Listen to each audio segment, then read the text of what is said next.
Yo, what is up, guys? Hallu here, and I'm joined again by Matthew for the Week 3 power Hey, how's it rankings going? of the NPL. So, Week 3, Season 8. You want to do a quick introduction? Um, hey, it's Matthew here again. Just excited to do this week, and yeah, that's all I got to say. Okay, cool. So let's dive into it. Number 16, I have Danicky. So Danicky called a tough out of Verd. I have nothing to say about Danicky that I have not said in the previous power rankings. And I don't want to just keep repeating the same points. So that's what I have to say about Danicky. What do you have about Danicky? Or number 16? I can definitely agree. I guess you could say there's a bit of a trend, I guess, with Dansky's games.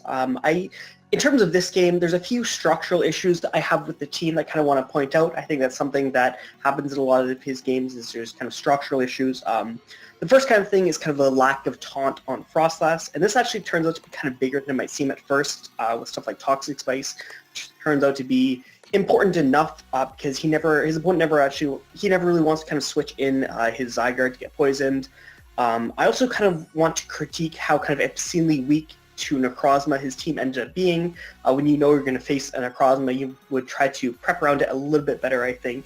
So that's basically all I really have to say about that is just that. Yeah, definitely, I agree. So number 15, I have Abe. So Abe dropped this week, right? He's now replaced by Riz. I think that's been announced. Even if it hasn't, then you're hearing it here first. So yeah, he definitely took a rough L to Maddie. I don't want to. I personally didn't go that much into it because I figured he dropped. I'm at 15. That's good enough. Like Riz is gonna do his own thing. We're gonna see how Riz does and where Riz will lie. That's what I have about Abe at number 15. So who do you have at 15? I've got Abe here as well. I actually really liked the team that he brought, but I didn't like how he played. I think he would have had a lot better of a chance, but I felt like he choked on a few key turns, especially with switching the Hitmonlee in. So it could have been a better game, but it ended up not really being that good of a game at the end of the day. Definitely. Okay, so number 14, I have Cheese. So laying T-Spice against a Stunk Tank that was invited in, right? Not the best opening in my opinion. And this is a disadvantage trade that Cheese has been taking all throughout the season. We've been seeing disadvantage trades he's been taking in all three of his games so far.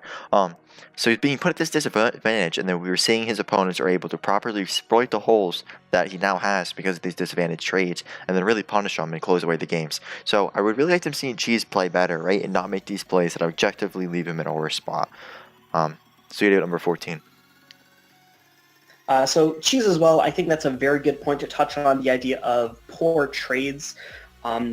It's an interesting game. I think it was painfully obvious from like the beginning of the team matchup that Mian Shao and Extra Drill were going to be kind of the death of him. But I felt that, like I said, despite that, it felt like he really didn't give these Mons the respect that he deserved, especially with, for a very good example, the Tentacruel.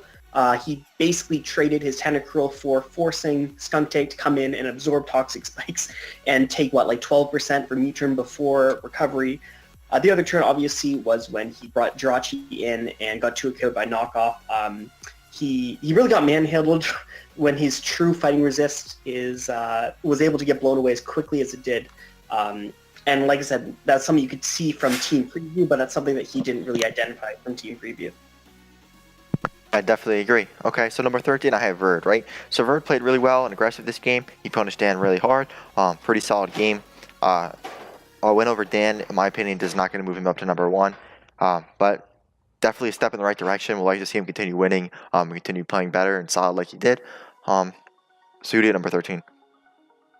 So I've got Verd here. Verd actually had a pretty cool-looking balanced team that he had. I actually really liked it a lot. I wasn't really impressed,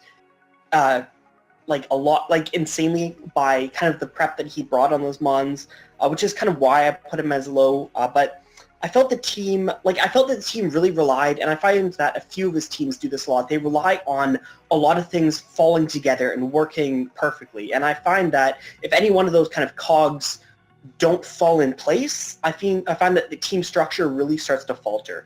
And that's kind of a big thing that I kind of fault for some of his teams. They're cool. I think that if they all work, if all the members work together, then it works perfectly. But if one thing falls out of place, everything falls apart, in my opinion. Yeah, definitely. So number 12, I have Trev CL, right? So talking about team structure being weird, Trev's definitely have been showing the weirdest team structures ever, right? Definitely interesting Runicle set that could have maybe won, but he played it interesting to say the least. I'm really just not sure what about his teams is so special, but it seems like he has nothing but heat, and then his games depend on if he can access the heat and utilize it or not. So this was definitely a pretty convincing loss. He had a pretty convincing win despite the hacks. I don't know how much mattered because it was like turn 1. But I do want to see more Starmie on my screen and more of these standard mons that he on when instead of just bringing 6 heat mons. So who do you have at number 12? So we've got Trev here. I was really interested to kind of see if kind of the unorthodox way that he builds his teams from like the last games that we saw. I wanted to see if that was the exception or if that's kind of the standard that he uses to build his teams. And I really think the best way that I can explain this game is that the only reason it wasn't a clean 6-0 in his opponent's favor was purely kind of off the back of Mega Mawile and kind of the sheer offensive presence that it poses. The entire game, it really didn't feel like there was anything on Trev's team that could really accomplish very much. We were never really able to kind of see him scramble back any sort of initiative on really any turns that game. So to be quite blunt, it felt that the ball was kind of in his opponent's court the entire game, and there wasn't really anything he was able to do to kind of stop that. Definitely, I agree. So we've seen like 2 6-0s this season or this week. We saw really other convincing wins like and losses like Trev's. But at number 11, Magic, and Magic definitely had one of the closer games this week against Gypsy. I thought he had really good prep. There was quite a bit of hacks on both sides, like the crit on the Mandibus, which wouldn't have mattered, wouldn't have happened if the hedge smash landed, etc. And we could talk about it all we want, but there's really one thing I'm concerned about, and we all know what it is, but I'm going to say it anyways, and that is Cresselia came this week, right? And they named it after me, so that's extra lit. And he won, so now I can say Cresselia's a GOAT. Yeah, I thought, overall though, I thought he prepped and played pretty well. Definitely had the tech to beat Gypsy. I don't think Gypsy's team matched up that well against him, which makes kind of sense because Gypsy's team matches up well against others, and Magic's team really doesn't. So seeing them match up against each other, definitely interesting. So who do you have at number 11? So I've got Magic, and this is actually a little bit interesting because I actually wanted to put Magic a little bit higher on the list, but I couldn't actually end up pulling the trigger to make myself do that. I found that Magic seemed to have really improved, I would say. I wasn't impressed in his last game, but it felt like there was a very distinct improvement from this game as opposed to his last game. I think he came in very strong this game, much stronger than last week, and I feel like he was kind of surprised a lot of us. I really don't want to talk about the RNG. I don't want to get into that argument. That's not an argument that I like to get into. But I was actually very impressed with kind of a lot of the interesting sets that we saw. The Dawn Fan was a pretty big bring, I think. Topsy-Turvy was very interesting. I think it had some pretty nice matchup this game as well as the kind of Flame Orb Cresselia. It was an interesting bring. I'm not going to knock it. I really wish we got to see more of what it could do because all it really did was die this game. But I really liked the sets that he brought. I really liked the originality he put into his team. And like I said, I really feel like he's moving in the right direction, and I really want to see where he goes next week. Definitely. So number 10, I have Moxie and Fernape, right? So Moxie really did not play well around the Empoleon this game. So we've seen here and we've seen in this game against Greg that Zygarde 10 is a big source of his pressure and really relies on the break and get his kills. Against Merc, we saw it with the Infernape, right? So he has these 2 Pokemon that he uses to kill. And with Empoleon racking up so much damage in the early game in pressuring the rest of his Pokemon, and the fact that both those really can't come in on the Empoleon for free, there was enough pressure to prevent a DD from the Zygarde that he brought this game, right? And with other threats dwindled, we got to see Ace's threats that could check the Zygarde come in and just check the Zygarde. So it really felt like he was left optionless because of how bad he played against the Empoleon in the beginning of the game. So I thought his first 2 games were pretty clean. I thought, if there's a lot of hacks in his first game against Greg, there's hacks against second week against Merc, but I thought he was playing clean. This week wasn't very clean, so I would like to see him clean it up. And I don't want to see him give away so many free turns next week. So who do you have at number 10? So I've got Moxie here. I kind of initially wanted to put Moxie a little bit lower, but I think Hallu kind of convinced me to keep him where I have him.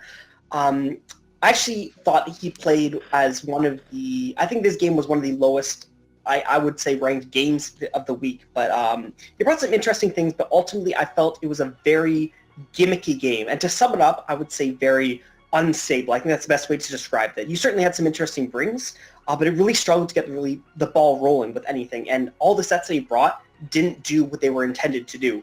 Quillfish, I would argue that it did essentially nothing this game. Mew died through the Colper Berry. Whimsicott got outspent, just killed by Togekiss. And Rocks were up on his side, not up on his opponent's side, in essentially the entire game. And one of the biggest things that is a pain for me, because I'm a huge advocator for Abomasnow, is that all we saw Abomasnow do here was Ice Shard the Empoleon.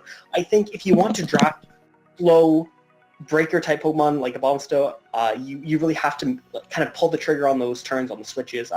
Although that's kind of a small thing to get into. But overall, all I really want to say is I hesitate to call this sloppy, but I really think that everything felt very disorganized. And that's, I guess, rant over.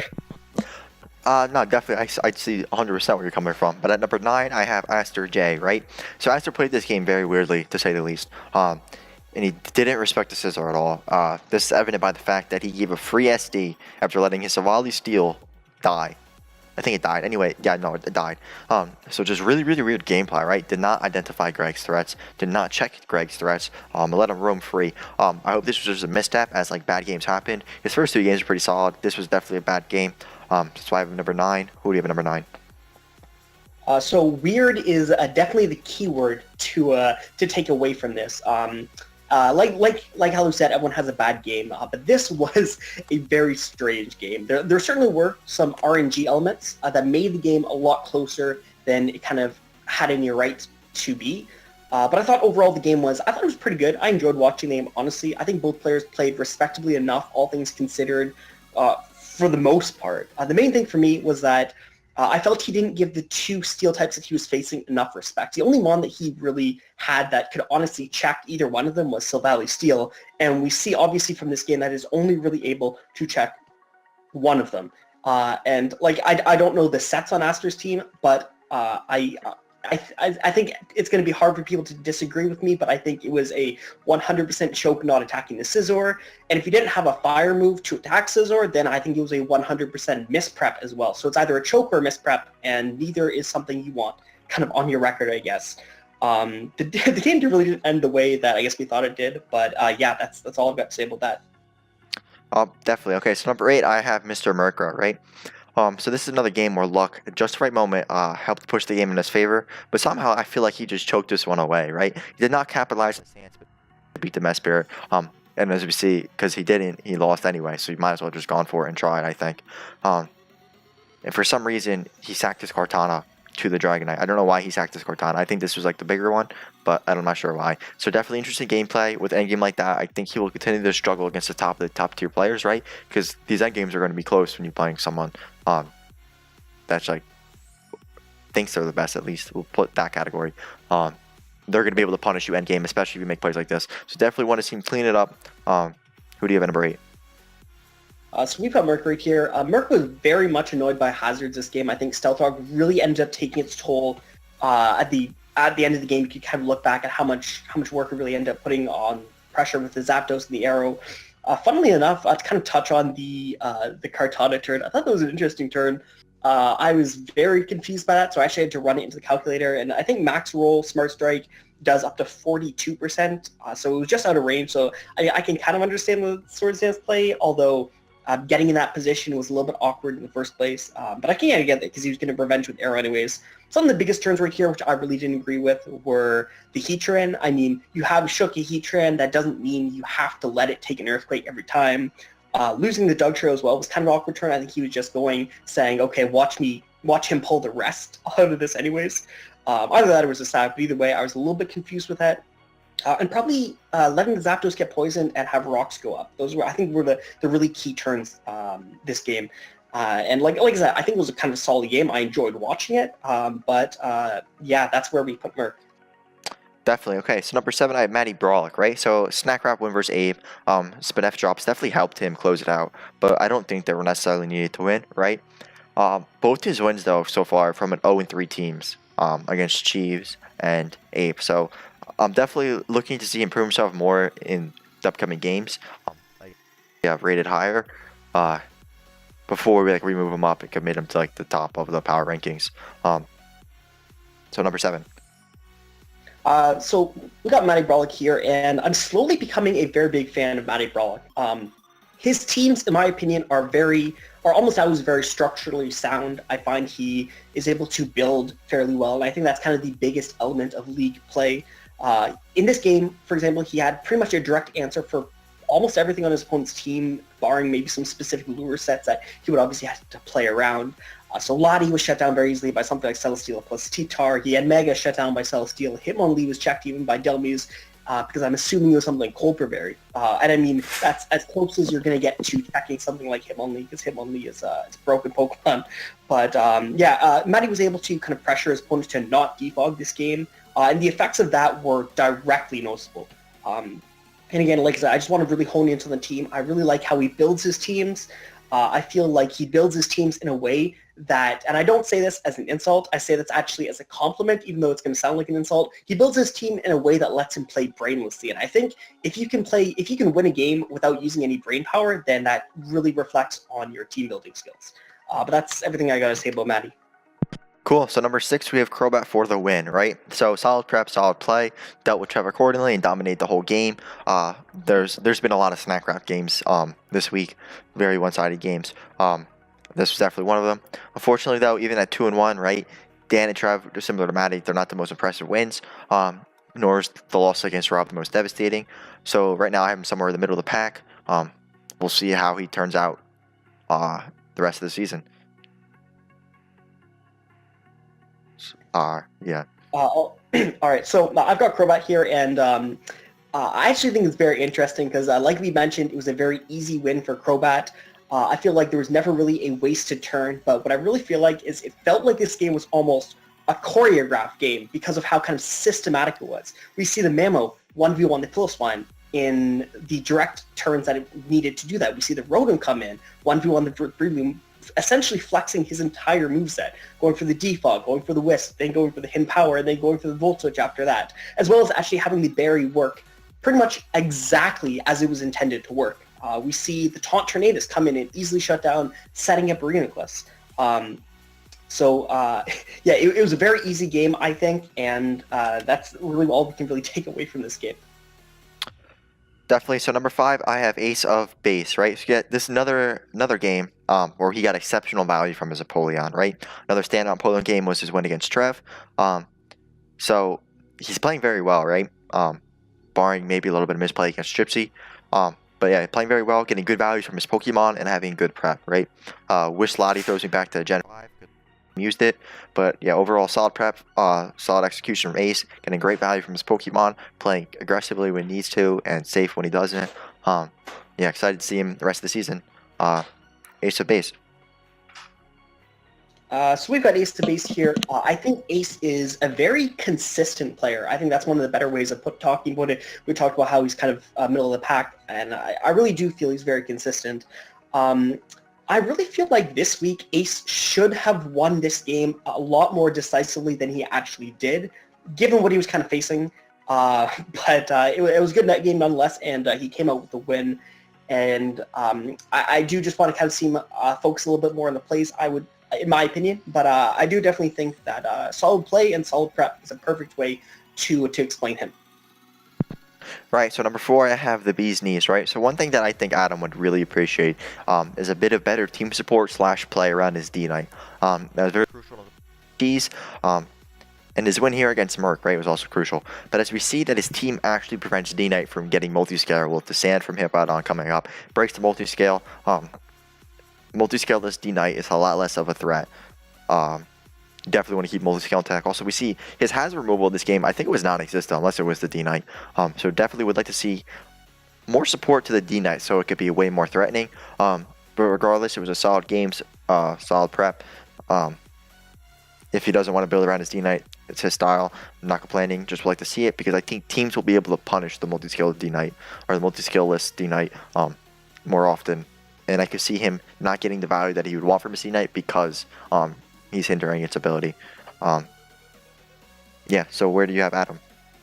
I have Adam here as well. I think that's a very good way to talk about it. Is he didn't really provide D-Knight with a whole heck of a lot of support. I think he really kind of forgoed the support to D-Knight to try to support the Blissathlon, which is a kind of an alternate way to win. And I mean, I'm a huge fan of Blissathlon, so I'm definitely a huge fan of that. Getting the Toxic on Zapdos was super nice. And like I mentioned earlier, Stealth Rock played a very big part in this game for weakening down some pretty key things. I put him to. I really like how high he is on the list right here because I feel like unless he was facing something like Scarf Aerodactyl, which I don't know the set, so I don't want to be an idiot if I'm wrong, but unless he was facing something like Scarf Aerodactyl, Blissathlon won right then, right there, without the Moonblast special attack drop. And I really liked how Adam did a very good job in setting himself up for the position in the early game. But what I take issue with is when that plan fell through, based on the chat logs from that game, it really seemed like he got very flustered. And like I said, based on the logs, it really looked like he all but kind of given up on the last few turns. And that kind of leads me to believe that kind of the win just kind of happened at that point, as opposed to him kind of fighting for it. But obviously, that being said, the win happened because of his play throughout the earlier portion of the game. But what I really want him to kind of focus on is clearing his head and if something happens that doesn't go to plan, kind of adapting around that. But he's a solid player, and like I said, he's able to set himself up for the win, but he has to be able to account for things that are not going towards planning. No, it's definitely solid advice, and somebody who's been doing a great job at adapting mid-game is Gregulator, right? So a nice win from Greg. I liked how he set up his sweep with Scizor, and this is now the second week in a row where Greg has known when to do damage with his Stack Attacker to open up holes in his opponent's team, right? So I'm becoming a believer in Stack Attacker based on the way he's using it. If he loses next week, I take it back, but let's hope he doesn't. So very clean play, very clean prep from Greg, really identifying what he needs to do to win and then doing it. Very fun to watch. I think that's all I have to say about Greg. I've got Greg here as well, and if I'm being honest, I always really enjoy being able to see Trick Room used in League, because I find it a lot harder to kind of format the team around to really be able to kind of enjoy the benefits of Trick Room enough to actually justify bringing it. That being said, unfortunately, for the most part, it didn't really come into play that much, I would say, and ultimately, I felt like kind of the Trick Room potential was wasted this game, so if he wanted to kind of use it as a surprise, I have this in my back pocket, then people now know that this is something he has access to. So I feel like he didn't get the oomph that he wanted out of the Trick Room, and if we move past kind of some of the RNG, some stuff like the Poison, for example, Greg was kind of able to identify what was standing in his way of winning, with Scizor, that obviously being Silvally, so he played his dual steals in a way that would ultimately support sweeping, and he ended up doing that. Yeah, so number 2 I have Pokey TCG Gamer, or Rob. So another clean game from Rob, right? He's really been doing a good job so far, keeping momentum and identifying his win con, right? And we've been seeing that from the top of our rankings that are great at identifying the win cons, keeping momentum with their win con, right? So he makes his team work and seemingly knows how to get the most out of it. Still not a team that I would like to use, but it's definitely fun watching him play and set up these late game sweeps. And you can even start to see when you're watching his games how he's setting up his sweeps and what he's doing, and then it all just works out. So you're number 2. Poke TCG as well. Him and Gypsy, I find, are very, very close, I would say. I really liked what he brought to the table right here. Just like last week, I was very impressed with how he played his Mienshao. I think he feels very, very comfortable with this Pokemon. You can tell. And just like last week, he made the plays with that specific Pokemon that he needed in order to kind of win. Catching the Jirachi on the Switcher's knockoff was huge. Prioritizing damage on the Tentacruel as it went for Toxic Spike was huge. Another interesting thing, Kyurem Black is a Mon notorious for being difficult to play around, and yet in this game, that is exactly what he kind of did between Slowbro and X-Drill, really limiting that guaranteed kill that Kyurem has been so kind of consistent at getting in the past, limiting it to a Skunk Tank that was below a quarter of the HP. So I think that was definitely a good trade for Poke TCG right there. Very solid game. Like I said, he seems to be very, very consistent in my eyes, very comfortable with the team he drafted, and honestly, I really look forward to seeing what he can do in the future. Definitely. So number 1, I have Gypsy. So a lot of hacks this game. I think that hack got blown out of proportion. So an edge crit close to the Mana Blast, but to be fair, that only mattered because of the Hedge Smash miss. Ice Beam, Freeze came right at the right time, but it was also the 4th time Ice Beam was clicked. So it's still a little bit early for me, but as someone who played a lot of stall and had a lot of long games, these hacks, they will arise, right? Especially when you try to drag the game out for 60, 70 turns. These secondary effects will occur. So in my opinion, not necessarily undeserved. Still unfortunate. However, I think this loss was more so matchup based, and he had a hard time overcoming the matchup, especially when RNG was not on his side. I think he'll win. I think he'll climb right back up to the top of the leaderboard. Yeah, so I have him number 1. So obviously, the only person left for me is Gypsy as well. Like I mentioned, Gypsy and TCG are very, very close in the ranking. Blown out of proportion, I would tend to agree with, because I don't know. I think Gypsy brought what appears at face value to be a very kind of strict stall team. Obviously, before I really get too much into it, there was hack coming on both sides. You can make arguments either way, but if Head Smash hadn't missed, Mana Buzz would have gone down. There'd be 3 layers of spikes up the whole game. However, if the freeze on Clefable wasn't there, it was a very real possibility of that Mon soloing the majority of the team, or if nothing else, it would have kind of forced 50-50s with Tracheon versus Garchomp going for stuff like Stone Edge or stuff. I think Gypsy's team was structurally sound, which is something that I always like. And it wasn't a team that was kind of very easy to, on paper, exploit, I would say. And like I said, it was certainly good considering how defensive it was. But I think based on how defensive it was very predictable, kind of easy to play around in that sense. It was a solid team. It was a solid game. I think Gypsy's record kind of speaks for himself. And yeah, I definitely look forward to watching his games in the future as well. All right, so that's our full list. NPL Majors Week 3 power rankings. Any final comments? No, everyone. There weren't any bad games this week. I think they were all really a joy to kind of review. And keep up the good work, guys. Yeah, so thanks for tuning in. Make sure you check out the coaches' videos, of especially if you want to see more information, hear their opinion on it. We'll be back for Week 4. Again, Riz took over for Abe. I don't know if it's been announced, but it's announced now. So, yeah, have fun with that, guys. We'll see you next week.